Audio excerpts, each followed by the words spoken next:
Hello guys, let me present this chapter. Manajemen proses dan perbaikan proses. PT Unilever Indonesia Terbuka. Berikut adalah anggota kelompok kami. 1. Berlian Septia Zal Sabila. 2. Jeffrey Tri Prayoga. 3. Ardika Pambudi. 4. Andini Febi Mulandari. Yang pertama adalah sejarah PT Unilever Indonesia. PT Unilever Indonesia didirikan pada tanggal 5 Desember 1933 dengan nama Levers Dip Fabriken NV pada tahun 1980. Kemudian berubah nama menjadi PT Unilever Indonesia dan pada tahun 1997 menjadi PT Unilever Indonesia Tbk. Unilever Indonesia merupakan perusahaan yang bergerak di bidang FMCG, yaitu Fast Moving Consumer Goods, yang memiliki 44 merek, 9 pabrik, dan berkantor pusat di Tangerang. Dari ke-9 pabrik tersebut sudah mendapat sertifikasi dari Majelis Ulama Indonesia atau MUI untuk produk-produk yang diproduksi, serta jaringan distributor di seluruh Indonesia sehingga bisa menjangkau ratusan ribu toko di seluruh pelosok Nusantara. Saham pertama Unilever Indonesia dibuka untuk publik di tahun 1981 dan sudah terdaftar di Bursa Efek Indonesia sejak Januari 1982. Unilever Indonesia berhasil menjadi perusahaan terbesar keempat di Indonesia berdasarkan kapasitas pasar di Bursa Efek Indonesia. PT Unilever Indonesia menempatkan sumber daya manusia sebagai pusat dari kegiatan perusahaan. Dalam hal pengembangan profesionalisme karyawan merupakan salah satu fokus dari perusahaan untuk menjaga keseimbangan dan kontribusi terhadap perusahaan. Yang selanjutnya adalah definisi manajemen perbaikan proses dalam PT Unilever Indonesia. Agar terus menghasilkan pertumbuhan yang konsisten, menguntungkan, dan bertanggung jawab, pihak manajemen akan tetap fokus pada strategi utama untuk menjadi bisnis yang berlandaskan tujuan mulia serta relevan dan mampu bersaing untuk masa depan. Prioritas perusahaan adalah untuk memastikan bisnis inti perusahaan tetap kompetitif, terus melakukan transformasi portofolio dan cara perusahaan memasuki pasar, serta membangun tenaga kerja lokal yang telah dipersiapkan untuk masa depan. Selanjutnya adalah langkah-langkah perbaikan proses PT Unilever Tbk. Yang pertama adalah definisi masalah. Masih lesuran pasar FMCG yang sedikit meningkat 2,5% secara keseluruhan pada tahun 2019.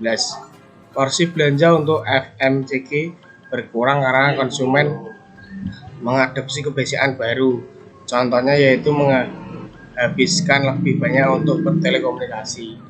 Tantangannya lain adalah meningkatkan fragmentasi pasar yang telah diatasi dengan terus mempercepat inovasi guna menciptakan portofolio yang lebih beragam dan terdepan yang melebihi harapan semua konsumen. Dalam menghadapi kendala utama pertumbuhan di Unilever adalah masih lesunya pasar FMCG yang sedikit 20% secara keseluruhan pada tahun 2019. Untuk kategori bisnis, pihak Unilever melihat pertumbuhan pasar yang lebih kecil di mana konsumen berusaha untuk mengoptimalkan seluruh pengeluaran mereka. Selain itu, porsi belanja untuk FMCG berkurang karena konsumen mengadopsi kebiasaan baru. Contohnya yaitu menghabiskan lebih banyak untuk telekomunikasi, berpergian, dan makan di luar rumah.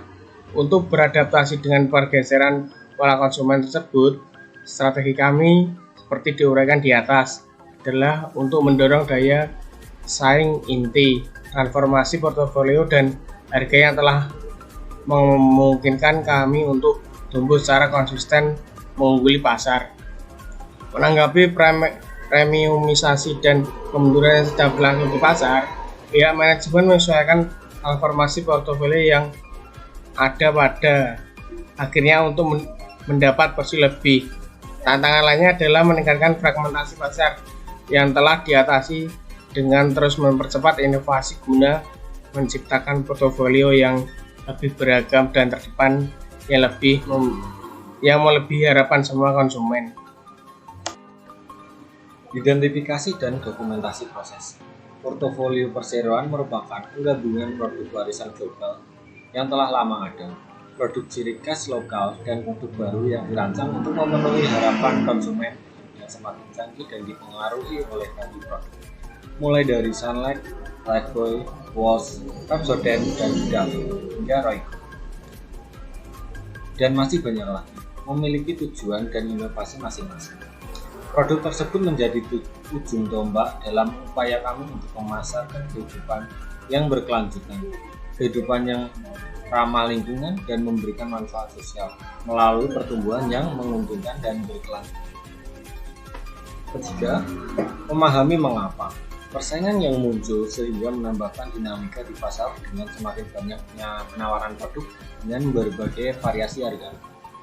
Sebagai merek legendaris dengan portofolio yang sangat luas, kami telah mengatasinya dengan meningkatkan strategi segmen kami, memperbaiki harga perolehan, meningkatkan tren, dan mengidentifikasi inovasi yang mana merespon balik terhadap kebutuhan konsumen di setiap segmen dan saluran.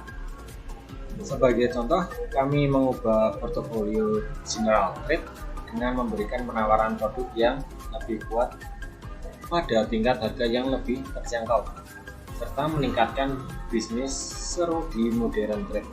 Kami memperkuat eksekusi di dalam toko dan meningkatkan kegiatan promosi. Yang keempat, mengukur performansi. Roadmap yang digunakan untuk mencapai misi tersebut adalah Unilever Sustainable Living Plan USLP, yang menunjukkan bagaimana kami menjaga pertumbuhan sekaligus mengurangi dampak lingkungan seraya membuat pertumbuhan positif bagi masyarakat. Tujuan didasarkan pada nilai perseorangan yang ditetapkan dalam pedoman-pedoman prinsip bisnis COBP yang dirancang untuk memastikan bahwa kepentingan semua pemangku kepentingan kami terlindungi dengan baik. Yang selanjutnya adalah mengembangkan dan menguji ide-ide. Produk home and beauty personal care yang mana didorong oleh manfaatnya dan inovasi telah dipercaya oleh jutaan orang Indonesia untuk digunakan setiap hari dalam membantu mereka berpenampilan lebih baik, merasa lebih baik, dan mendapatkan kehidupan yang lebih baik. Food and refreshment terbuat dari bahan-bahan berkualitas tinggi yang berasal dari sumber yang berkelanjutan. Produk food and refreshment kami disukai generasi Indonesia dengan rasa, keaslian, dan nilai yang luar biasa.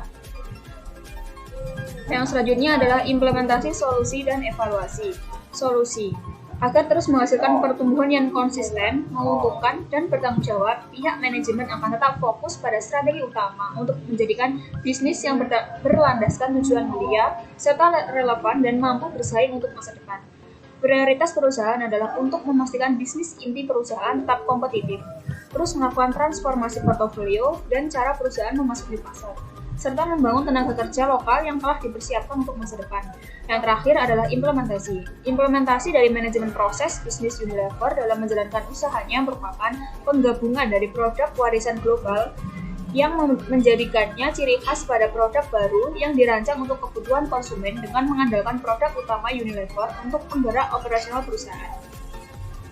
Sekian presentasi dari kelompok kami mengenai bab manajemen proses dan perbaikan proses PT Unilever Indonesia Terbuka. Terima kasih.